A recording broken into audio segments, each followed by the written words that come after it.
कहानी लंदन के एक बदनाम इलाके से शुरू होती है। सालों से वहां अजीब सा गुंडा राज चला आ रहा है। इसी इलाके के एक छोटे से फ्लैट में टॉम बैठा कंप्यूटर पर गेम खेल रहा होता है। बाहर से डरावनी और अजीब आवाजें आने लगती हैं, तो वह उन्हें अनसुना करने के लिए हेडफोन लगा लेता है। अगली सुबह टॉम गली से होकर जा रहा होता है, तभी उसकी मुलाकात डैनी से होती है, जो उसे वह MP3 प्लेयर दे देता है जिसकी टॉम को जरूरत थी। स्कूल में टॉम का मन पढ़ाई में बिल्कुल नहीं लगता। उसकी नजर बार बार लस्सी पर चली जाती है, जिसे वह काफी समय से पसंद करता है। क्लास खत्म होने के बाद लस्सी खुद टॉम के पास आती है और कहती है कि उसे साइंस, खासकर केमिस्ट्री में मदद चाहिए। अचानक उसे सामने देखकर टॉम घबरा जाता है। तभी यूजीन वहां आकर टॉम का मजाक उड़ाने लगता है, लेकिन लस्सी उसे चुप करा देती है। फिर वह टॉम से कहती है कि पढ़ाई के लिए चार्ली के घर पर मिले, और वहां से चली जाती है। टॉम उसकी बात मान लेता है और अपने घर की तरफ चल पड़ता है, जहां वह अपनी दादी नसी के साथ रहता है। घर पहुंचकर वह नसी के पास बैठता है। नसी उसे अपनी लिखी एक नॉवेल का छोटा सा हिस्सा सुनाती है, लेकिन टॉम को कहानी खास पसंद नहीं आती। कुछ देर बाद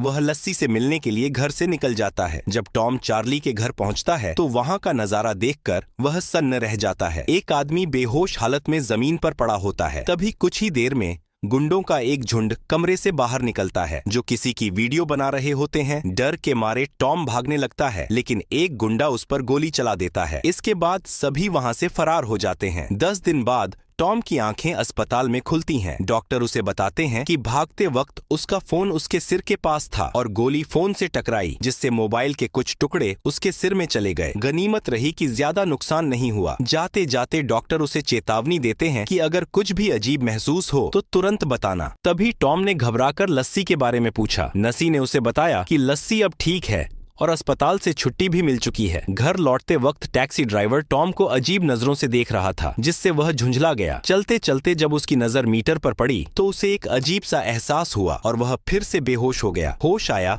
तो वह अपने ही बिस्तर पर पड़ा था। अगली सुबह नसी को उसकी हालत पहले से बेहतर लगी। उसने कहा कि उसे लस्सी से मिलकर आना चाहिए। टॉम फूल लेकर लस्सी के घर पहुंचा। वहां उसके भाई बेन ने दरवाजा खोला और उसे अंदर भेज दिया। दोनों के बीच बातचीत शुरू हुई। टॉम ने माफी मांगते हुए कहा कि हमले के वक्त वह डर कर भाग गया था। लस्सी ने उसे समझाया कि उस हालात में कोई भी ऐसा ही करता। अकेले और निहत्थे वह कुछ नहीं कर सकता था। फिर भी टॉम के मन में लस्सी को बचा न पाने का पछतावा बना रहा। वहां से निकलते ही टॉम को बिजली से चलने वाली हर चीज की आवाजें सुनाई देने लगीं। यहाँ तक कि लोगों की फोन कॉल्स भी उसके कानों में गूंज रही थीं। उसे अजीब सा मितली जैसा महसूस हुआ। घर जाते हुए उसने देखा कि हर इलेक्ट्रॉनिक डिवाइस के ऊपर किसी अनजान इंटरफेस जैसी चीज दिखाई दे रही है। तभी उसे तेज उलटी आने लगी और वह बेहोश हो गया। बेहोशी में उसे अचानक यूजीन का मोबाइल दिखाई देता है और उसे समझ आ जाता है कि हमला करने वाले गुंडों में से एक यूजीन ही था। टॉम यह बात डैनी को बताता है, लेकिन डैनी भरोसा नहीं करता। स्कूल में जब टॉम फिर यूजीन से मिलता है तो वह उसके फोन के मैसेज पढ़ पाने लगता है। अब उसे यकीन हो जाता है कि उसका शक सही था। यूजीन लस्सी के साथ हुई घटना पर ही बातें कर रहा होता है। यह सुनकर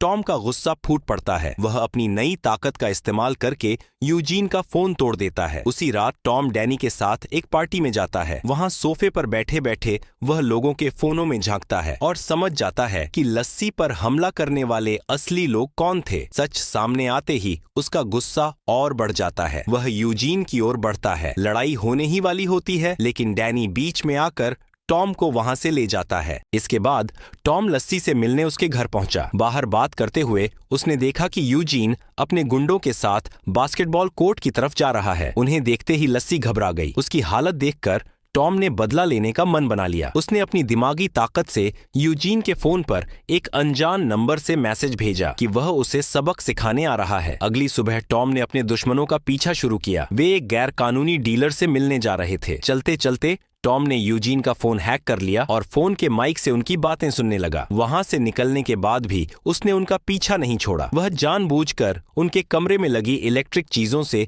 छेड़छाड़ करता रहा। कभी लाइट तेज कर देता, कभी अचानक म्यूजिक चला देता ताकि वे डर जाए। उसी अनजान नंबर से टॉम ने लस्सी को भी मैसेज किया कि वह उसे चोट पहुंचाने वालों से बचाएगा। लस्सी ने पूछा कि वह कौन है और उसकी मदद क्यों कर रहा है, लेकिन कोई जवाब नहीं मिला। अगली सुबह स्कूल के सभी बच्चों को ऑडिटोरियम में किसी अनाउंसमेंट के लिए बुलाया गया। तभी टॉम ने अपनी ताकत का इस्तेमाल कर प्रेजेंटेशन हैक कर लिया और कैश नाम के गुंडे की निजी वीडियो सबके सामने लीक कर दी। वीडियो देखते ही पूरा हॉल ठहाकों से गूंज उठा, जबकि कैश शर्म के मारे वहां से भाग निकला। बाद में टॉम ने यह सब लस्सी को जाकर बताया। लस्सी जानना चाहती थी कि यह सब किसने किया। टॉम रेडियो पर गाना चलाने आगे बढ़ा, तभी पीछे से लस्सी ने उसी अनजान नंबर पर मैसेज किया कि क्या यह सब उसी ने किया है। टॉम अपने दिमाग से ही मैसेज भेज सकता था, इसलिए रेडियो ठीक करते हुए वह जवाब देने लगा। उसने लस्सी से पूछा कि उस पर हमला क्यों हुआ था। लस्सी ने बताया कि गुंडे उसके भाई को गैंग में शामिल करना चाहते थे और मना करने पर उन्होंने परिवार में से किसी को नुकसान पहुंचाने की धमकी दी थी। मौका मिलते ही उन्होंने लस्सी को निशाना बना लिया। फिर लस्सी ने पूछा कि आखिर टॉम कौन हो। टॉम ने जवाब में लिखा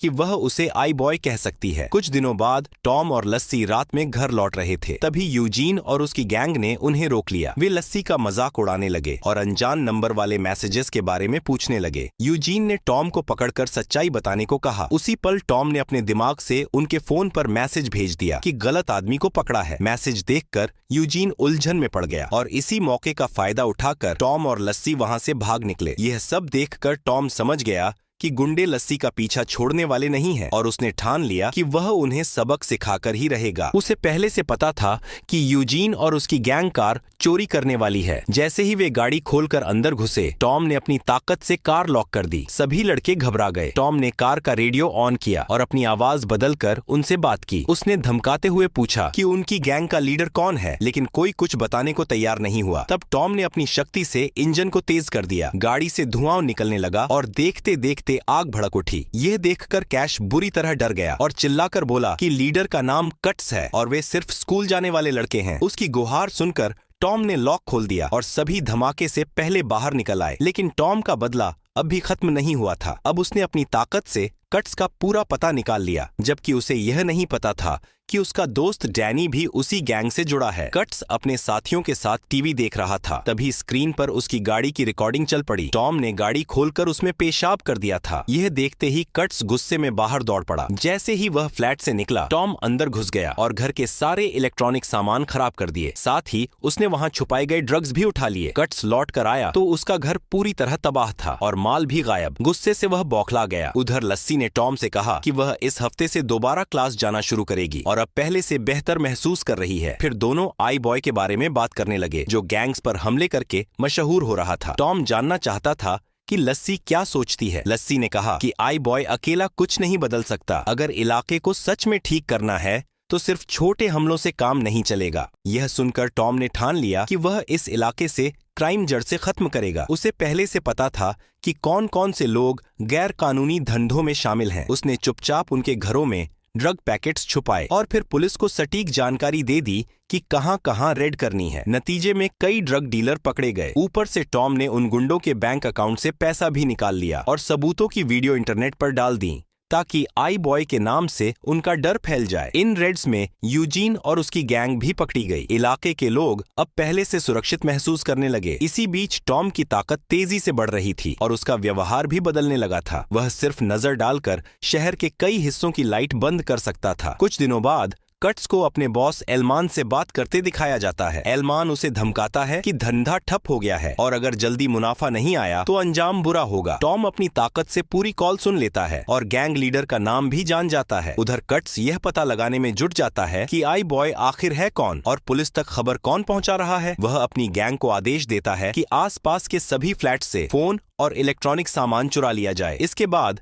गैंग हर जगह लूटपाट मचाने लगती है। अगली सुबह टॉम को पता चला कि इंटरनेट पर लोग उसे गालियां दे रहे हैं। उनका कहना था कि उसकी वजह से ही चोरी और हमले बढ़े हैं। टॉम समझ गया कि लोग इन सब से परेशान हो चुके हैं और यह सब उसे ढूंढने के लिए किया जा रहा है। यहाँ तक कि उसकी दादी का भी सामान चोरी हो गया था। यह देखकर उसने कुछ समय के लिए रुकने का फैसला किया। कुछ वक्त बाद जब गुंडों को लगा कि आई बॉय अब नजर नहीं रख रहा तो उन्होंने फिर से गलत काम शुरू कर दिए। अब टॉम दोबारा एक्शन लेने को तैयार था, लेकिन वह चुप चुप रहने लगा। नसी को शक हुआ कि कहीं वह गलत रास्ते पर तो नहीं जा रहा। उसने डैनी से कहा कि टॉम को समझाए और उसका ध्यान रखे। उसी दौरान कट्स अपनी गाड़ी की ओर जा रहा था और आई बॉय उसे दूर से देख रहा था। टॉम ने लस्सी को मैसेज किया कि वह आज सब कुछ हमेशा के लिए खत्म कर देगा। लस्सी ने मना किया और कहा कि कानून हाथ में लेना सही नहीं है। टॉम को बात समझ आई, फिर भी उसने पीछा जारी रखा। उसने कट्स की गाड़ी फोन से ट्रैक करनी चाहिए, लेकिन कट्स ने फोन डस्टबिन में फेंक दिया। तभी एक हेलीकॉप्टर की आवाज आई। पास ही एक बड़ा एक्सीडेंट हुआ था और न्यूज हेलीकॉप्टर जा रहा था। टॉम ने उसके कैमरे को हैक किया, कट्स की गाड़ी देखी और साइकिल से पीछा करने लगा। कट्स एक सुनसान जगह पहुंचा जहां कंटेनर पड़े थे और उसके खास लोग मौजूद थे। वे आई बॉय को खत्म करने की योजना बना रहे थे। टॉम अंधेरे में छुपकर आगे बढ़ा। उसने एक गार्ड को देखा और अपनी ताकत से वीडियो देखकर हमला करने का तरीका सीखा। फिर उसी तरह गार्ड को गिरा दिया। वह ड्रग्स से भरी एक क्रेट तक पहुंचा और पूरा माल आग के हवाले कर दिया। तभी कट्स और उसकी गैंग आ गई और टॉम पर टूट पड़ी। मार खाते हुए उसे लगा सब खत्म हो गया है। बचने के लिए उसने आसपास के इलेक्ट्रॉनिक डिवाइसेस से बेहद धीमी फ्रीक्वेंसी की आवाज निकाली जो गुंडों के कानों में चुभने लगी। वे दर्द से बेहोश हो गए। कट्स ने गोली चलाई लेकिन निशाना चूक गया। टॉम किसी तरह वहां से बचकर निकल आया, लेकिन वह बुरी तरह घायल था। घर लौटते वक्त वह एक लैंप पोस्ट से टकराया और बेहोश होकर गिर पड़ा। अगली सुबह होश आया तो वह खुद को एक अनजान जगह पर पाता है। उसे समझ ही नहीं आता कि वह वहां कैसे पहुंचा। उधर लस्सी उसे बार बार कॉल कर रही थी क्योंकि उसे अकेले स्कूल जाने से अब भी डर लगता था और टॉम ने उसके साथ जाने का वादा किया था। जब टॉम ने फोन नहीं उठाया तो वह डरते डरते अकेली चली गई। एग्जाम के बाद जब दोनों मिले तो लस्सी उस पर बहुत नाराज थी। टॉम ने समझाने की कोशिश की कि रात में कुछ गड़बड़ हो गई थी और वह घर नहीं पहुंच पाया, लेकिन लस्सी सुनने को तैयार नहीं थी। तभी दोनों ने देखा कि लोग एक इमारत की तरफ देख रहे हैं। मुड़कर देखने पर उन्हें कैश की लाश नजर आई। यह देखकर टॉम अंदर तक हिल गया। बाद में टॉम छत पर खड़े डैनी से बात कर रहा था। उसने पूछा कि कैश को किसने मारा होगा। डैनी ने साफ कहा कि यह सब आई बॉय की वजह से हुआ है। उसी ने यह सिलसिला शुरू किया था। वह मानता था कि कैश गैंग में था, लेकिन कोई भी पूरी तरह बुरा नहीं होता। बदनामी वह सह नहीं पाया। यह सुनकर टॉम टूट गया। डैनी की तरह ही बाकी लोग भी दो हिस्सों में बंट गए। कुछ आई बॉय को सही मानते थे और कुछ गलत। टॉम अब और ज्यादा परेशान रहने लगा, इसलिए वह डॉक्टर के पास गया और दिमाग में फंसे फोन के टुकड़े निकालने को कहा। डॉक्टर ने साफ मना कर दिया और बताया कि यह बेहद जोखिम भरा ऑपरेशन है जिसमें उसकी जान भी जा सकती। यह सुनकर टॉम उदास मन से वहां से चला गया। उसी रात उसके घर के दरवाजे पर जोर की खटखटाहट हुई। जब वह बाहर देखने गया तो कट्स के आदमी ने उसे पकड़ लिया। उनके साथ गैंग का सबसे बड़ा बॉस एलमान भी था। नसी अपने पोते को बचाने बाहर आई, लेकिन कट्स ने उसे धक्का मारकर बेहोश कर दिया। एलमान ने आदेश दिया कि दादी को उनके कमरे में ले जाओ। फिर एलमान ने टॉम से कहा कि वह जानता है वही आई बॉय है और जिंदा रहने का बस एक ही रास्ता है, उसके साथ मिल जाना। टॉम ने साफ मना कर दिया। इनकार एलमान को पसंद नहीं आया और उसके गुंडों ने टॉम को जमीन पर गिरा दिया। इसके बाद एलमान ने उसे लस्सी को ट्रैक करने को कहा। टॉम ने अपनी ताकत से पता लगाया तो मालूम हुआ कि लस्सी को यूजीन और उसकी गैंग ने पकड़ रखा है, जिन्हें एलमान ने अपनी पहुंच से जेल से छुड़वा लिया था। टॉम समझ गया कि अगर उसने हामी नहीं भरी तो लस्सी को मार दिया जाएगा। तभी एलमान ने एक और झटका दिया। उसका दोस्त डैनी ही सब कुछ पैसों के लालच में बता चुका था। एलमान ने सबके सामने डैनी को पैसे देकर जलील किया और उसे भगा दिया। फिर उसने टॉम से कहा कि जैसे उसने कट्स के अकाउंट खाली किए थे वैसे ही अब उसके अकाउंट में पैसा भर दे, वरना लस्सी की जान जाएगी। टॉम ने मजबूरी में पैसे ट्रांसफर करना शुरू कर दिया, लेकिन साथ ही अपनी ताकत से उसी फोन से पुलिस को कॉल भी लगा दी जो लस्सी के पास रखा हुआ था। वेयर हाउस में यूजीन और उसके साथी बंदूकें लेकर तैयार खड़े थे। अगर टॉम ने उनके बॉस की बात नहीं मानी तो वे लस्सी को मारने वाले थे। लस्सी उन पर चिल्लाने लगी कि वे बचपन से साथ खेले हैं और अब इतनी गिरावट कैसे आ गई। उसकी बातों से यूजीन भड़क गया, लेकिन तभी पुलिस वहां पहुंच गई। गुंडों ने जल्दी से फोन तोड़ दिए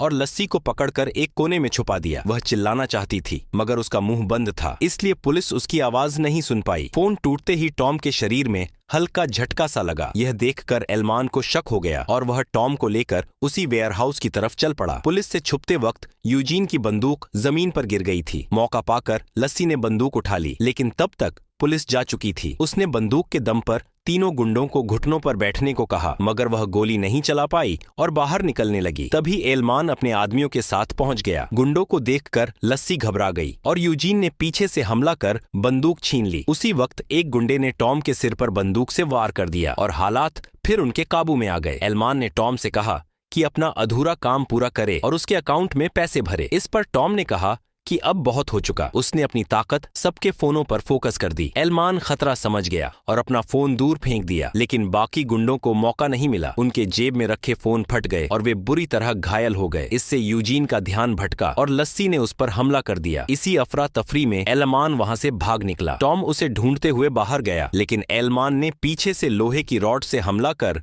उसे बेरहमी से पीटना शुरू कर दिया। टॉम ने फिर अपनी तीखी आवाज वाली ताकत आजमानी चाही, मगर एलमान ने अपना सिर उसके सिर पर दे मारा। इसके बाद टॉम बेहोश होकर जमीन पर गिर पड़ा। एलमान ने लोहे की रॉड उठाई और टॉम की जान लेने ही वाला था। तभी लस्सी वहां पहुंच गई और हवा में एक गोली चला दी। उसने चीख कर चेतावनी दी कि टॉम से दूर रहे, वरना वह गोली मार देगी। एलमान फिर भी उसकी ओर बढ़ता रहा। तभी लस्सी को पता चला कि उसकी बंदूक जाम हो चुकी है और वह घबरा गई। इससे पहले कि एलमान उस तक पहुंच पाता, एक गोली चली जो सीधे उसके हाथ में जा लगी। घायल होते ही एलमान गुस्से से भड़क उठा। उसने लस्सी से बंदूक छीन ली और एक जोरदार मुक्का मार दिया, जिससे वह बेहोश होकर गिर पड़ी। उसी पल टॉम को होश आ गया। लस्सी को घायल देखकर उसका गुस्सा फूट पड़ा। एलमान फिर से रॉड लेकर उसकी तरफ बढ़ा, लेकिन टॉम की एक तेज चीख के साथ उसके अंदर से इतनी जबरदस्त ताकत निकली कि एलमान उसी पल खत्म हो गया। इतनी शक्ति इस्तेमाल करने के बाद टॉम भी थक कर वहीं बेहोश हो गया। होश आने पर वह अस्पताल के बेड पर अपनी दादी नसी के पास था। नसी उसे ठीक देखकर बेहद खुश थी। दोनों ने साथ खाना खाया